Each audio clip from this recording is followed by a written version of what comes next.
Ayan! So since this is a gender reveal, sino po dito ang magsasabi na siya ay team boy? Team boy!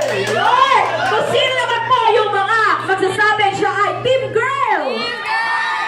Pero syempre, bago po muna i-reveal yung gender, syempre dapat tawagin muna natin dito kung sino po yung nagdadala ng baby. Kaya pwede ba natin tawagin si Ate Lay? Ate Lay!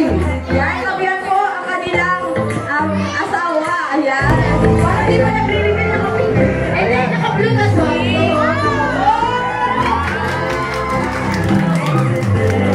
Ayan, sino po ulit dito yung mga team boy? Ang mga team girl! Nakakati po ang opinion ng ating congregation, pero ang magre-reveal po niyan ay ang mismong asawa po ng ating Yes. special father for this morning. Ayan, so are you excited? Sino dito ang team boy? Nasa kamay! Ayan, yung iba team girl! Ang dami! Dami team girl! Alright, so yan.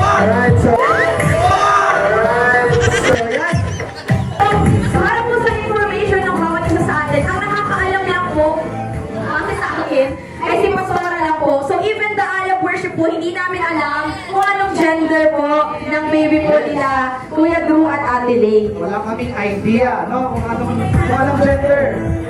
Yung mga tatay naman po natin dyan, anong team po kayo? Team boy, team girl? Okay, pwesto kayo sa team boy. Kung team boy po kayo, ayan. Yan po, team boy, team boy. O hindi! Ayan, so syempre dahil ang nakakaalam lang nito ay si Pastora at si Ate Lay, tawagin po natin si Pastora, okay? Parang mulong sa atin. Hindi na. Okay, so ready na po ba? Lalabas na yung baby. Okay, so ayun, ready na sila, hindi pa. Ready na po ba ang Aranero family? Ready na ba? So, bigyan po muna natin ng mic si Kuya Drew kung ano po yung masasabi. Thank you po, pero patawarin po kayo ng Lord. Kung sinamarin kayo sa akin, sabi ko, wala ko. Hindi ko po alam ito, Pasensya po kung wala akong pakain siguro. Anyway, tuloy God. Tuloy. Matuloy dahil it is a surprise. Kami din po, di po namin alam kung anong gender, kung lalaki man o babae. But we are all excited! Yes! Ayan, so to reveal the gender of their baby, yan. This is true. Palun! So, team boy po, since tablet niyo po ay color blue,